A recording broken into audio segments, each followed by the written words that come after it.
Hello students, मैं doctor नीलम और आज हम लोग पढ़ेंगे the homeotic selector gene. Homeotic selector gene कब इस्टेब्लिश होता है? जब सेगमेंट की बाउंड्रीज इस्टेब्लिश होती है। किसी भी एम्ब्रियो में जब सेगमेंट की बाउंड्रीज इस्टेब्लिश होती है तो उसका हर सेगमेंट का कैरेक्टर जो है वो स्पेसिफाई हो जाता है। और ये सारा का सारा प्रोसेस जो है वो सारा प्रोसेस होम्योटिक सेलेक्टर जीन के थ्रू ही होता है। अब इसको जानने के लिए हम थोड़ा सा फ्लैशबैक में चलते हैं, क्योंकि ग्रोथ जो है वो एक सीक्वेंशियल इवेंट होता है, वो स्टेप वाइज होता है। देखिए यहाँ पर जो एम्ब्रियो है आप इसको देख सकते हैं, इसमें साइटोप्लाज्मिक पोलैरिटी मैटरनल इफेक्ट दिख रहा है। ये मैटरनल इफेक्ट जीन क्या होता है? ये मैटरनल इफेक्ट जैसे कि नाम दिख रहा है, ये मदर्स ओवरी से प्रोड्यूस होता है और ये मदर ओवरी से प्रोड्यूस होकर एमआरएनए प्रोड्यूस करता है और ये एमआरएनए रेगुलेट करता है जो भी जाइगोटिक जीन होते हैं, जाइगोटिक प्रोटीन्स होती है, उनको रेगुलेट करता है ये। और ये एग के डिफरेंट रीजन्स में मिलता है, डिफरेंट रीजन में, इधर इधर इधर कोई भी रीजन में होता है। जैसे कि हम जानते हैं हंकबैक या फिर बेकॉइड प्रोटीन जो है वो एंटीरियर पोर्शन का या एंटीरियर रीजन का फॉर्मेशन करता है, जबकि कॉर्डल और नैनोज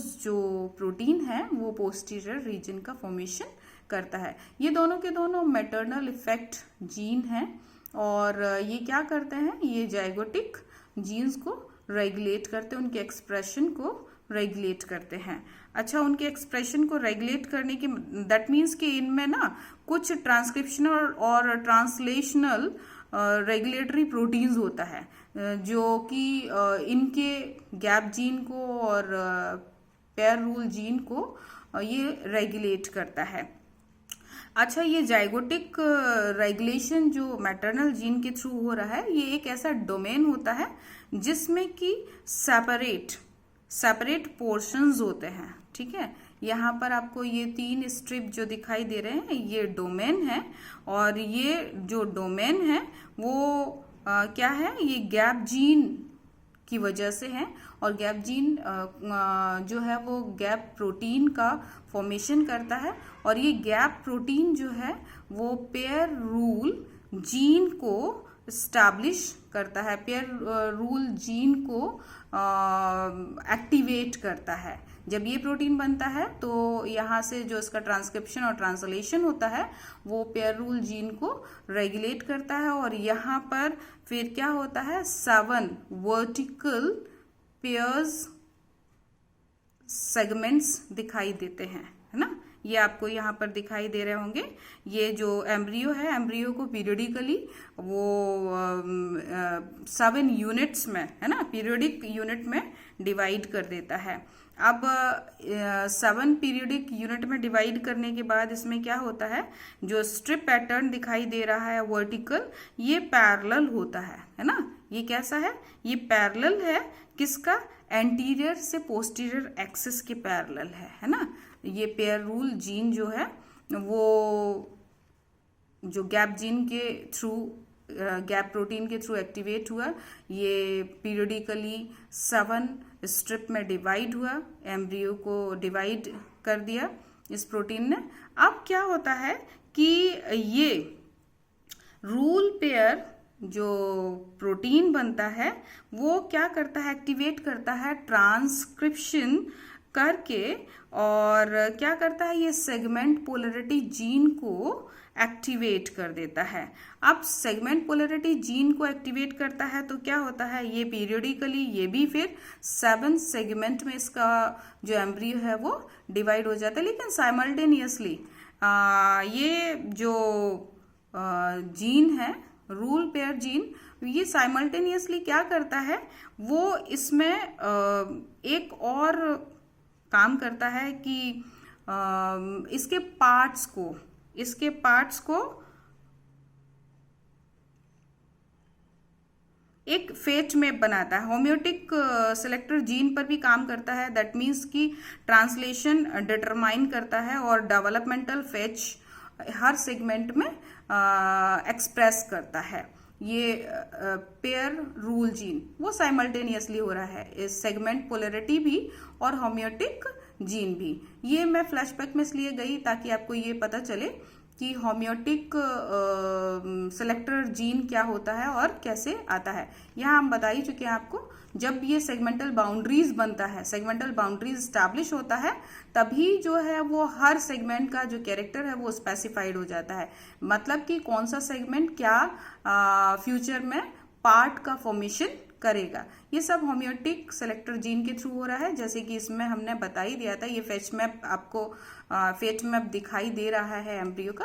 तो आगे आ जाते हैं हम कि क्या प्रोसेस है ये होम्योटिक सेलेक्टर जीन जो अभी हम बात कर रहे थे, वो हम लोग ड्रोसोफिला में स्टडी कर रहे हैं। और ड्रोसोफिला में स्टडी करने का मीनिंग ये है कि जो होम्योटिक सेलेक्टर जीन है वो हम किस में बताएंगे, ड्रोसोफिला में। ड्रोसोफिला का जो आप लोग बहुत अच्छे से जानते हैं, क्रोमोसोम जो नंबर ऑफ क्रोमोसोम ड्रोसोफिला में 4 होता है। तो जो थर्ड क्रोमोसोम होता है ड्रोसोफिला का, उसमें बहुत सारे होम्योटिक जीन होते हैं। अच्छा, ये जो होम्योटिक जीन है, उस होम्योटिक जीन का 2 रीजन होता है। ये सारे जीन जो हैं वो 2 रीजन में अरेंज होते हैं। अब फर्स्ट जो रीजन है वो एंटीनेपीडिया कॉम्प्लेक्स है और दूसरा बाइथोरेक्स कॉम्प्लेक्स है ना। इन दोनों रीजन्स को कॉमनली हम लोग क्या बोलते हैं, होम्योटिक कॉम्प्लेक्स या होम्सी। ठीक है। अब एंटीनीपीडिया में एंटीनीपीडिया कॉम्प्लेक्स जो है, इसमें 5 जीन्स यहाँ पर आपको दिखाई दे रहे हैं। 5 जीन्स है। लेबियल जो हेड स्पेसिफिक होता है, फ्यूचर में क्या बनाता है, हेड का फॉर्मेशन करता है। और नेक्स्ट है एंटीनीपीडिया, है ना। ANTP यहाँ पर जीन को रिप्रेजेंट कर रहा है। थोरेक्स जीन है ये, थोरेक्स फ्यूचर में फॉर्मेशन करेगा। सेक्सकॉम रिड्यूस्ड जीन है ये, और ये क्या करता है, ये थोरेक्स का फॉर्मेशन करता है फ्यूचर में। ये थोरेक्स जीन है। ठीक है। अब नेक्स्ट है डिफॉर्म्ड जीन। ठीक, ये डिफॉर्म्ड जीन DFD से डिनोट किया जा रहा है। ये हेड स्पेसिफिक जीन है। तो ये मैंने यहाँ पर 2 सेम कलर यूज किया है, देख रहे हैं आप, ये भी रेड है और ये भी रेड है। और ये दोनों के दोनों जो है वो सेम कलर है, इसलिए ये रिप्रेजेंट कर रहा है कि दोनों ही पोर्शन जो है वो, दोनों ही जीन जो है वो क्या बनाते हैं, फ्यूचर में हेड का फॉर्मेशन करते हैं। हेड स्पेसिफिक जीन है ये, फ्यूचर में हेड का फॉर्मेशन करेंगे। और ये जो डिफरेंट कलर यहाँ पर दिखाई दे रहा है आपको, ये यहाँ फर्स्ट, सेकंड एंड थर्ड जो एंटीनीपीडिया है और सेक्सकॉम रिड्यूस जीन है, ये दोनों थोरेक्स का फॉर्मेशन करते हैं। अब लास्ट वाले पे आ जाते हैं, 5th प्रोबोसिपीडिया। प्रोबोसिपीडिया PB से हम इसको डिनोट कर रहे हैं। और ये प्रोबोसिपीडिया जो है वो किस टाइम पर अपना रोल प्ले करता है, एडल्ट टाइम पर, है ना। अब इन केस अगर ये इसका एब्सेंस है या इन केस ये डिलीट हो गया है किसी भी वजह से, तो क्या है, लेबियल पैल्प जो है वो ट्रांसफॉर्म होकर लेग का फॉर्मेशन करता है ना। ऐसे ही अगर हम बाइथोरेक्स कॉम्प्लेक्स देख लें, तो बाइथोरेक्स कॉम्प्लेक्स में कितने हैं, यहाँ पर 3 जीन है। अल्ट्रा बाइथोरेक्स, है ना, ये थर्ड थोरेसिक सेगमेंट का फॉर्मेशन करता है। Abdominal A and abdominal B, ये एब्डोमिनल सेगमेंट का फॉर्मेशन करते हैं। ठीक है। अच्छा, सपोज अगर इनमें कभी कोई लीथल पॉइंट म्यूटेशन होता है, तो क्या है, ये लीथल पॉइंट म्यूटेशन क्यों हो जाता है, क्योंकि इनका रिजम्बलेंस UBX ABA है ना, और ABDAB, ये जो है वो कैसे हैं, ये सारे के सारे सिमिलर हैं, है ना, बिल्कुल एकदम सिमिलर हैं, आइडेंटिकल होते हैं। इसीलिए इसमें ये लीथल फिनोटाइप होता है और इसमें ट्रिपल पॉइंट म्यूटेशन हो जाता है, जिससे कि इन पार्ट्स का फॉर्मेशन होगा ही नहीं। जैसे कि मैं आपको यहाँ डायग्राम के थ्रू दिखाती हूँ। यहाँ पर आप देख सकते हैं इसमें कि मैंने जैसे कि अभी बताया था कि होम्योटिक सेलेक्टर जीन के या होम्योटिक जो जीन है कॉम्प्लेक्स, होम्योटिक कॉम्प्लेक्स जो है उसका 2 रीजन बताया है, एंटीनीपीडिया और नेक्स्ट है बाइथोरेक्स कॉम्प्लेक्स, है ना। एंटीनीपीडिया कॉम्प्लेक्स में हमने कितना जीन बताए थे, 5 है ना, लेबियल, प्रोबोसिस, डिफॉर्म, सेक्स कॉम रिड्यूस एंड एंटीनीपीडिया, है ना। अब ये मैंने आपको बताया था, देखिए यहाँ पर कलर अलग अलग दिखाई दे रहा है आपको, ये रेड कलर दिखाई दे रहा है। एंटीनीपीडिया क्या बनाता है, हेड का फॉर्मेशन करता है, और यहाँ हेड जो है वो कैसा दिखाई दे रहा है आपको, रेड ही दिखाई दे रहा है। नेक्स्ट है डिफॉर्म्ड, है ना। डिफॉर्म का मैंने आपको ये यहाँ पर पर्पल कलर दिखाई दे रहा है, इसका ये जो माउथ पार्ट्स हैं वो कैसे दिखाई दे रहे हैं, पर्पल कलर के दिखाई दे रहे हैं, मतलब ये दोनों के दोनों हेड रीजन में ही है। और मैंने यही बताया था आपको कि लेबियल और डिफॉर्म जो है वो कैसे होते हैं, हेड स्पेसिफिक जीन है, ये फ्यूचर में हेड का फॉर्मेशन करते हैं। नेक्स्ट पर आ जाते हैं, क्या है, sex comb reduced and antennapedia gene. ये दोनों जीन जो है वो क्या करते हैं, ये थोरेक्स का फॉर्मेशन करते हैं। ये फर्स्ट सेगमेंट का और ये सेकंड सेगमेंट का फॉर्मेशन करता है। ये तो दोनों के दोनों क्या है, एंटीनीपीडिया कॉम्प्लेक्स में आते हैं। अच्छा, जो सेकंड रीजन है वो है बाइथोरेक्स कॉम्प्लेक्स। बाइथोरेक्स कॉम्प्लेक्स में 3 जीन होता है ना। अल्ट्रा बाइथोरेक्स जो है वो थर्ड थोरेसिक सेगमेंट का फॉर्मेशन करता है। आपको यहाँ कलर से रिजेंबल कर सकते हैं आप, देखिए ये जो थर्ड थोरेसिक सेगमेंट है ना, इसका जो कलर है वो यहाँ पर इसका कलर दिखाया है। नेक्स्ट है abdominal A and abdominal B. Abdominal A यहाँ पर आप देख सकते हैं, ये कलर जो है वो एब्डोमेन का segment 1, abdomen A1, A2, A3, A4 और A5 यहाँ पर दिखाई दे रहा है। मतलब these 5 segments are formed through the abdominal A gene, ठीक है, ABDA है ना, इसके थ्रू इसका फॉर्मेशन हो रहा है। ये 5 सेगमेंट जो एब्डोमेन के हैं, एंटीरियर सेगमेंट्स जो हैं वो किसके थ्रू हो रहे हैं, वो एब्डोमिनल ए जीन के थ्रू हो रहे हैं। अच्छा, लास्ट के जो सेगमेंट्स दिखाई दे रहे हैं एब्डोमिनल बी के थ्रू हो रहा है, जिसमें कि abdominal segment 6, A6, A7 and 8A यहाँ पर आपको दिखाई दे रहा है। ये किस सेगमेंट के थ्रू, किस जीन के थ्रू हो रहे हैं, ये एब्डोमिनल बी जीन के थ्रू हो रहे हैं। तो इस तरीके से जो एंटीनीपीडिया कॉम्प्लेक्स है और बाइथोरेसिक कॉम्प्लेक्स है, ये दोनों के दोनों मिलकर जो ड्रोसोफिला है उसकी बॉडी पार्ट्स का एक फेट मैप देते हैं, और ये फ्यूचर में ये पार्ट्स का फॉर्मेशन करते हैं। जैसे कि यहाँ पर आपको मैंने अभी बताया था कि लेबियल और डिफॉर्म्स ये हेड का फॉर्मेशन कर रहे हैं ना, माउथ पार्ट है और ये पूरा हेड है ना। ऐसे ही जो सेक्स कॉम रिड्यूस्ड एंड एंटीनीपीडिया और अल्ट्रा बाइथोरेक्स, ये तीनों के तीनों थोरेसिक रीजन का फॉर्मेशन करते हैं। अब थोरेसिक रीजन में जितना भी पार्ट आते हैं, अपेंडेजेस हैं जो भी, वो सभी के सभी यही फॉर्म करेंगे ना। ये फर्स्ट सेगमेंट है, देख रहे हैं आप, ये फर्स्ट सेगमेंट है जो कि किसने बनाया है, ये सेक्स कॉम रिड्यूस्ड जीन ने फॉर्म किया है। और नेक्स्ट एंटीनीपीडिया सेकेंड थोरेसिक, ये T1, T2, T3 यहाँ पर साथ दिया हुआ, thorax 1 segment, thoracic segment second, thoracic segment third, है ना। थर्ड जो है वो ये फॉर्म करता है। तो इनको अगर हम कॉमनली बोलते हैं, both of the complex they are commonly known as the homeotic gene complex या होम्योटिक कॉम्प्लेक्स, है ना, होम्सी।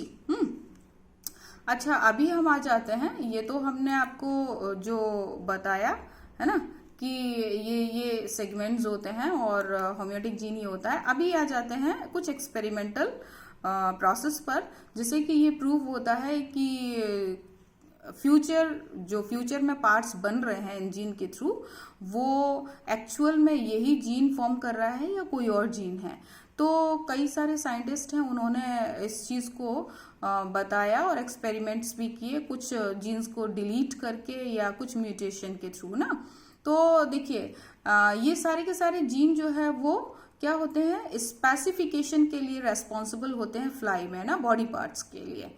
जो भी बॉडी पार्ट्स बनते हैं उसके लिए कौन रेस्पॉन्सिबल होता है, ये सारे के सारे जीन होते हैं जो मैंने अभी आपको नाम बताया है। अच्छा, इन सपोज अगर इनमें कोई म्यूटेशन होता है तो उसको क्या है, बाइजेर फिनोटाइपिक बोलते हैं। ठीक है, अब विलियम बैटसन ने इसको क्या बोला, होम्योटिक म्यूटेंट बोला, होम्योटिक म्यूटेंट। अच्छा, एक एक्सपेरिमेंट किया विलियम बैटसन ने कि अल्ट्रा बाइथोरेक्स जीन, अल्ट्रा बाइथोरेक्स जीन आपने देखा होगा, कौन सा पार्ट बनाता है अल्ट्रा बाइथोरेक्स जीन, ये थर्ड सेगमेंट ऑफ थोरेक्स का फॉर्मेशन करता है। तो यहाँ पर उन्होंने क्या किया, अल्ट्रा बाइथोरेक्स जीन को डिलीट कर दिया, है ना, जो कि क्या बनाता है, थर्ड थोरेसिक सेगमेंट बनाता है, और इसमें क्या होता है, हेल्टर होता है।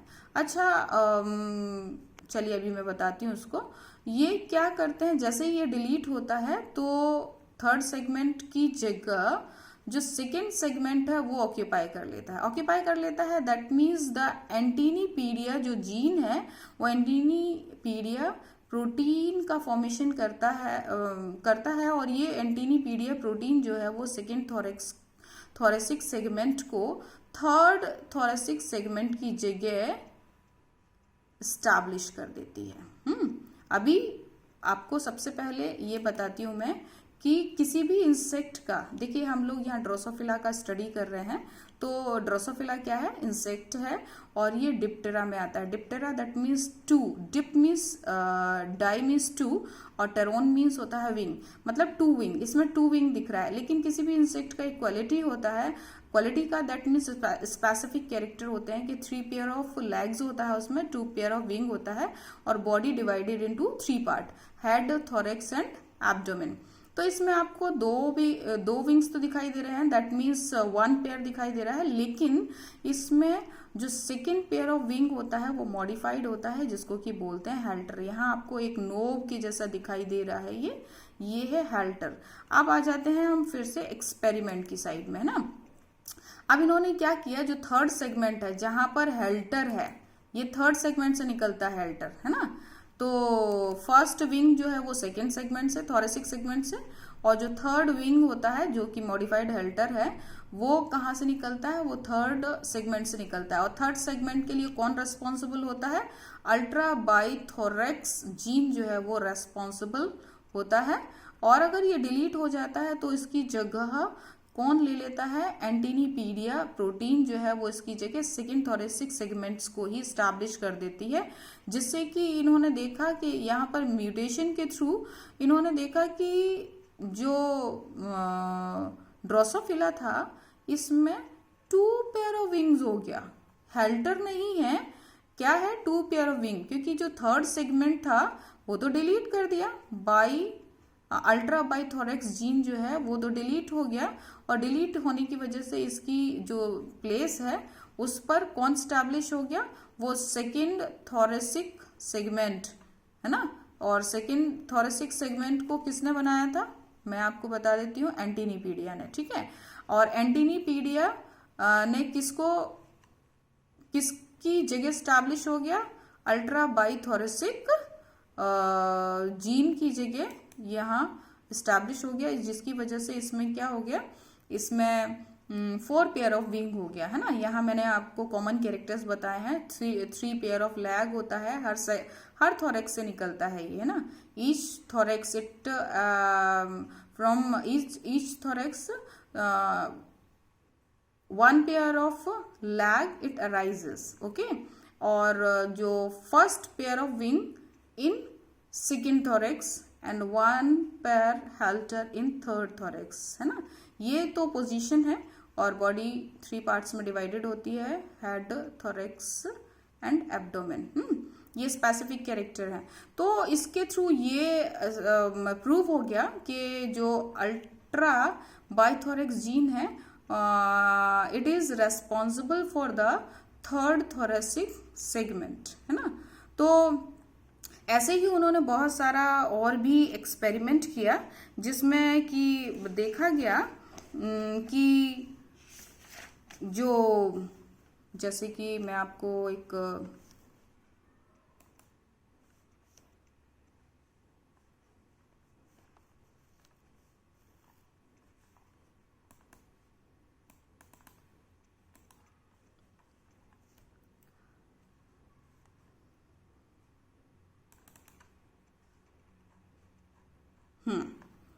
एक एक्सपेरिमेंट का यहाँ पर आपको